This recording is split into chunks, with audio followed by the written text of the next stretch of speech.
6.5 million.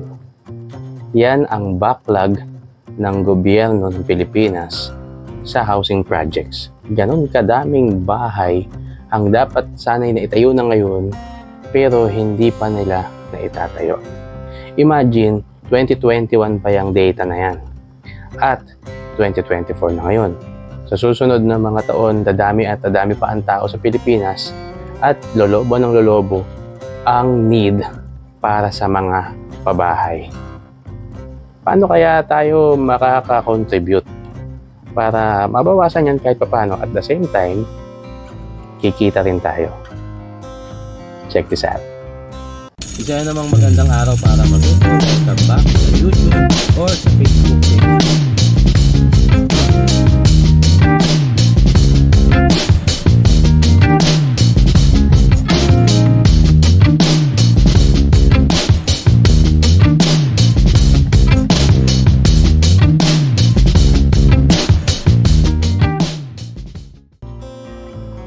Magandang araw para matuto. Welcome back sa YouTube channel natin. Ako po si Architect Ed. Okay, nabanggit natin kanina yung problema. 6.5 million ang backlog ng Pilipinas sa housing projects. So itong mga 6.5 million na bahay na ito, 2021 ay kailangan. Hindi pa updated ngayon. Hindi pa natin alam kung ilan ngayon. So para makabawas tayo, kailangan nating kumuha rin ng share doon. Magtayo rin tayo ng mga bahay. At syempre, yung mga tao na nangangailangan ng bahay noong 2021, hindi na ganun karami yun ngayon. Mas marami yan.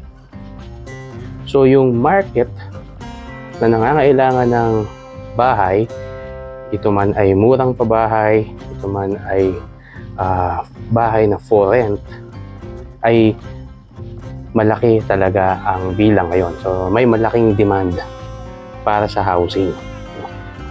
At kung ikaw ay merong pera, halimbawa ikaw ay OFW, meron kang 10 million na ipon ngayon sa nangyayari sa Iran, Israel, yung banta ng China at iba pa, baka naiisip mong mag-invest o gamitin yung pera na yan dito sa Pilipinas. Gamitin mo, kasi malaki ang potential ng pera mo dito compared sa kung saan ka naroon. Mas mataas yung value ng pera mo rito sa paglalaan sa sarili mo.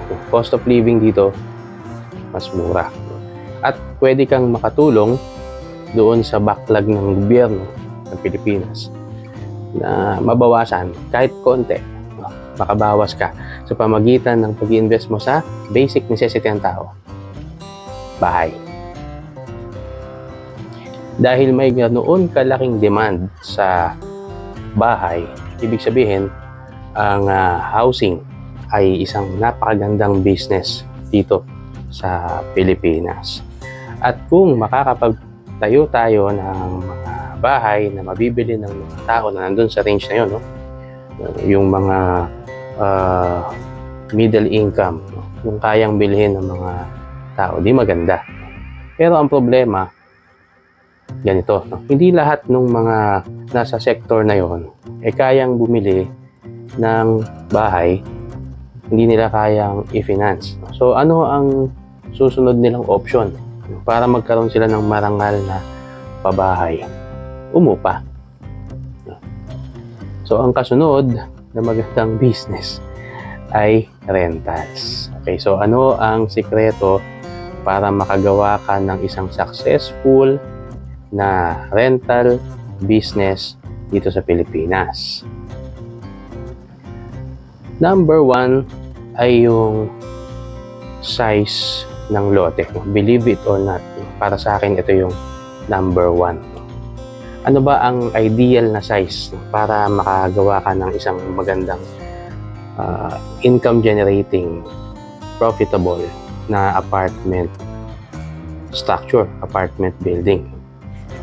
Ako sa akin, sa experience ko, sa more than 10 years na ako ay nag-design ng mga apartment, yung lote na nagsisimula sa 150 square meters ay pwede mong tayuan ng 10 studio units. Okay. So yung 10 studio units na yan, Nagsisimula yan sa 12 square meters each unit.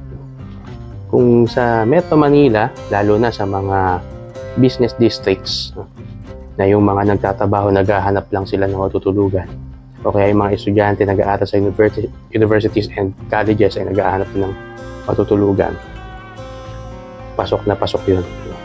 Pag-aagawan yun, yung ganong klase ng space, kasi matutulog lang sila ron.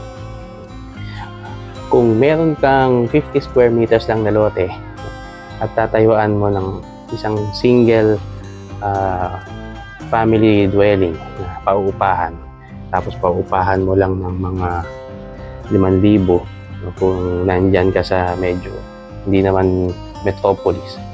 So that's 5,000 a month. Konti lang ang income mo. Gaano katagal mo babawiin yung pinuhunan mo? Yung ROI, yung return on investment, napakatagal. Pero 150 square meters na bawat isang pinto, kung nandun yan sa Metro Manila, kung meron kang 10 unit na ang bawat isa pauupahan mo ng 5,000 din, o di 50,000 na kagad yun sa isang buwan. So yung difference nakita mo, no, sa 50 square meters versus 150 square meters. Sabihin na natin yung 50 square meters mo, lagyan mo ng 2 unit, hatiin mo, no? 10,000 lang yun. Pero malaki yung puhunan sa pagpapatayo ng isang bahay sa ganong size ng lote. So sa 150 square meters na lote, dyan maganda magsimula. Pangalawa na lang para sa akin yung location. So yung location, dapat maraming tao sa lugar na yon. At dapat mayroon silang trabaho doon sa lugar na yon. So ibig sabihin, malapit sa pinagtatrabahuan nila. At para makatipid sila, syempre gugustuhin nila na malapit lang doon sa pinagtatrabahuan nila yung bahay. O kaya naman, kung nag-aaral sila, malapit sa school. Kung nandun sa malapit sa school yung titirahan nila, uupahan nila, di makatipid sila sa pamasahe. So, number 2, location. Hindi importante, ito sa experience ko, hindi importante na maganda yung kalsada.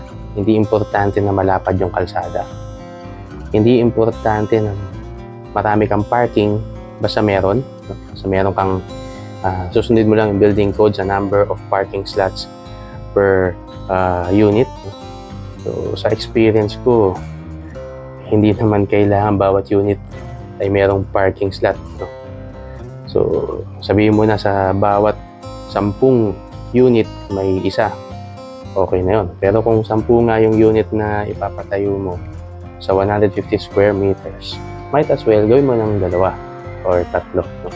Pero very unlikely na 50% ng titira doon may kotse. Pwedeng may motor. So, basta accessible siya mula doon sa lugar kung saan sila nagtatrabaho o saan sila nag-aaral, ay pwedeng maging big shot yan, yung apartment mo. Pangatlo na success factor sa apartment business, yung rate ng paupa mo. Madali lang yan, no? Mag-research ka doon sa mga paupahan na nandun malapit sa site kung magkano yung paupa nila. At kung magpapagawa ka ng bagong apartment, syempre, mas mahal yung sa'yo bago eh. So, yun lang, no? So, para sa akin, yun lang. Okay na yun, no?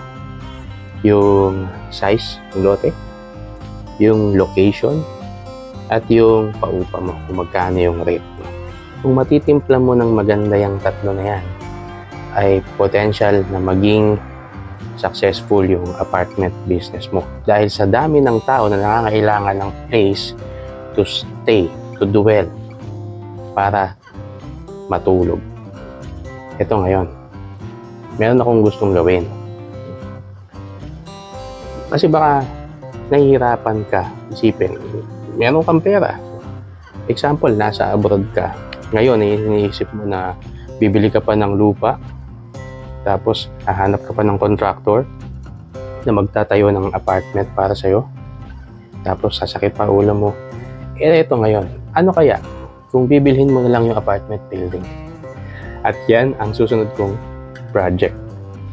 Magtatayo ako ng isang apartment building, no? Isang 2-story na apartment building na mayroong, let's say, no, sa ngayon lang, no, let's say, mga 10 to 15 units.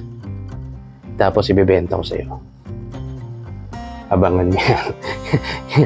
Yan ang susunod nating gagawin. And kung gusto mong maging part dito sa project na to, gusto mong sumali, mayroon na akong Google form dito sa description. Ano mo lang, subukan mo lang. Sagutan mo lang mga ilang sets ng isang set ng questions doon. Baka kasi maging part ka, no? Kikita ka rin dito sa project na ito. At yung mga nanonood sa channel na alam niyo yung ginagawa ko na Japinoy House. Sa ngayon, nag-i-start na kami, no? Kasi yung permit lumabas na. So, nagawa na namin ngayon yun. So, stick around. Magbibigay ako ng mga updates tungkol dun sa Japinoy House na yun. At kung di nyo pa napapanood yung featured video ko tungkol doon sa Japinoy House, panoorin nyo lang dito. Okay? So, maraming salamat ha. At steady lang kayo. At nood-nood lang. Dahil naghahanap na ako ng magandang location para dito sa project na to, sa apartment, while I am doing Japinoy House. So, itong build and sell business na ito, tuloy-tuloy lang. So, load lang kayo, baka may matutunan kayo. At eventually, baka kayo rin mismo ay gagawin nyo itong business model na to. So, maraming salamat po. Hanggang sa susunod, magkita-kita po tayo ulit. Ako po si Architect Ed. Bye!